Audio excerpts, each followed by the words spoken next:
Di sini saya akan menjelaskan tentang sistem pencernaan pada manusia. Sebelumnya, like and subscribe terlebih dahulu. Oke, langsung saja sistem pencernaan pada manusia. Apakah yang dimaksud dengan sistem pencernaan makanan? Sistem pencernaan makanan adalah suatu proses mengubah makanan dari ukuran yang besar menjadi ukuran yang lebih kecil dan halus. Sistem pencernaan makanan juga dapat diartikan suatu proses memecah molekul makanan yang kompleks menjadi yang lebih sederhana menggunakan bantuan enzim-enzim dan organ-organ pencernaan. Adapun organ-organ pada sistem pencernaan yaitu mulut, cavum oris, rongga mulut, kerongkongan atau esofagus,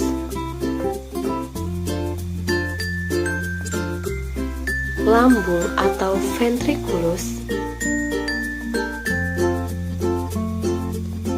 usus besar atau kolon, usus kecil atau intestinum, rektum, dan anus.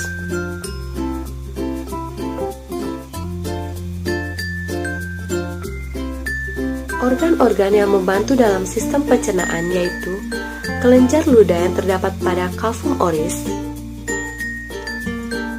hati, dan pankreas. Yang pertama yaitu mulut atau cavum oris dan rongga mulut. Pada saat makanan masuk ke dalam rongga mulut, makanan akan dihancurkan oleh beberapa gigi. Gigi terdiri dari 4 macam, yaitu gigi seri, gigi taring, gigi geraham depan, dan gigi geraham belakang. Gigi seri berfungsi memotong dan menggigit makanan. Gigi taring berfungsi untuk mengoyak-ngoyak makanan, dan gigi geraham depan belakang berfungsi untuk mengunyah makanan. Adapun yang membantu gigi dalam penghancuran makanan adalah saliva.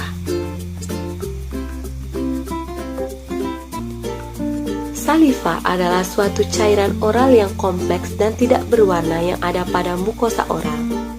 Saliva disebut juga kelenjar ludah atau kelenjar air liur.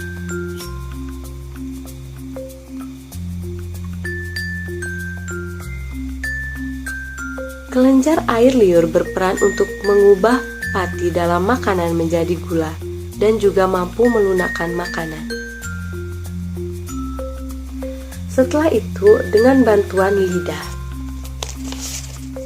Lidah berfungsi untuk mengaduk makanan di dalam rongga mulut dan membantu mendorong makanan ke dalam esofagus.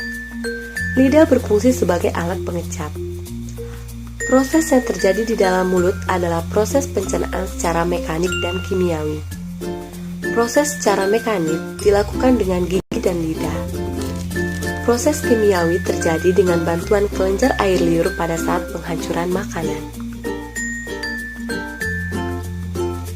Makanan yang telah dihancurkan pada rongga mulut dilanjutkan masuk ke dalam esofagus atau kerongkongan. Kerongkongan merupakan saluran penghubung antara rongga mulut dengan lambung. Otot kerongkongan dapat berkontraksi secara bergelombang sehingga mendorong makanan masuk ke dalam lambung. Gerakan yang terjadi dalam kerongkongan ini disebut dengan gerakan peristaltis.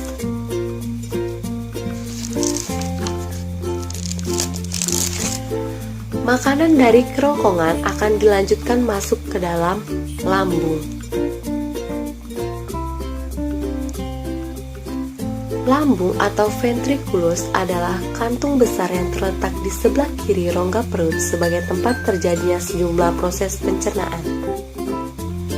Lambung terdiri dari 3 bagian, lambung atas kardiak, bagian tengah fundus, dan bagian bawah pilorus.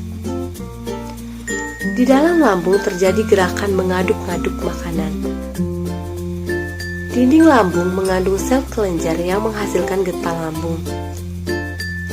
Getah lambung mengandung asam lambung yang berfungsi membunuh kuman penyakit atau bakteri pada makanan dan berfungsi mengaktifkan pepsinogen menjadi pepsin.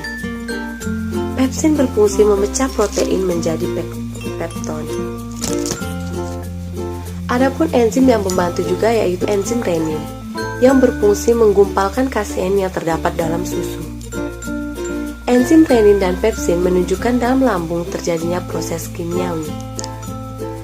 Selanjutnya akan diteruskan ke dalam usus halus atau intestinum. Usus halus merupakan tempat penyerapan sari-sari makanan dan tempat terjadinya proses pencernaan paling panjang. Usus halus terdiri dari 3 bagian, usus 12 jari duodenum, usus kosong itu jejunum, dan usus penyerapan atau ileum. Pada usus 12 jari bermuara pada saluran getah pankreas dan saluran empedu. Selanjutnya yaitu hati. Empedu dihasilkan oleh hati dan ditampung dalam kantuk empedu. Dari empedu akan dialirkan ke usus 12 jari. Empedu mengandung garam empedu dan zat warna bilirubin. Garam empedu berfungsi mengemulsikan lemak dan zat warna empedu bilirubin memberikan ciri warna coklat pada feses. Pankreas. Pankreas menghasilkan getah pankreas yang mengandung beberapa enzim.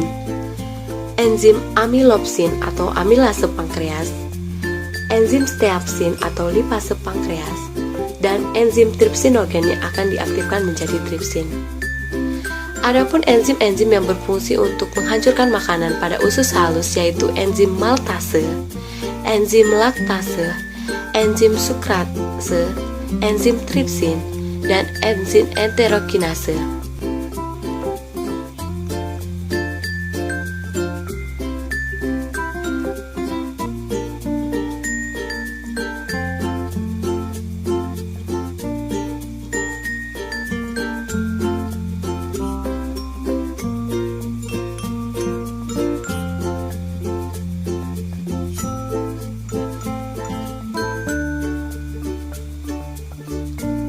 Makanan-makanan yang telah dicerna dan sekarang siap untuk diserap ke dalam darah.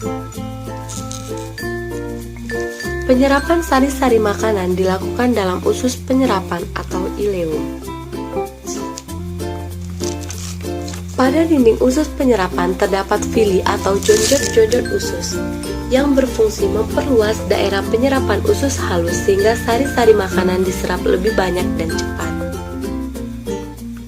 Dinding-dinding villi mengandung kapiler darah dan kapiler limfe. Glukosa, asam amino, vitamin, dan mineral setelah diserap oleh usus halus melalui kapiler darah akan dibawa oleh darah melalui pembuluh vena porta hepar ke hati, dari hati ke jantung, kemudian diedarkan ke seluruh tubuh bersamaan dengan sel-sel darah merah.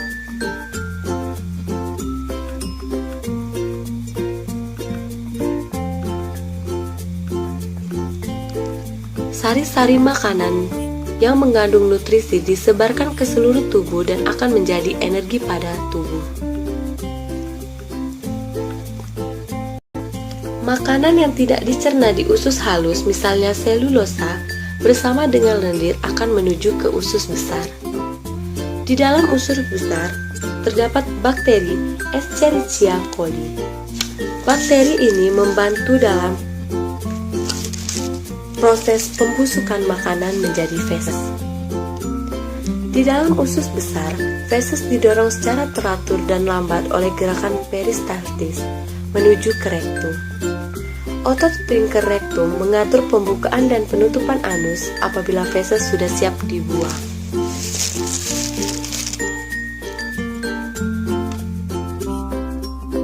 Thanks for watching, semoga bermanfaat.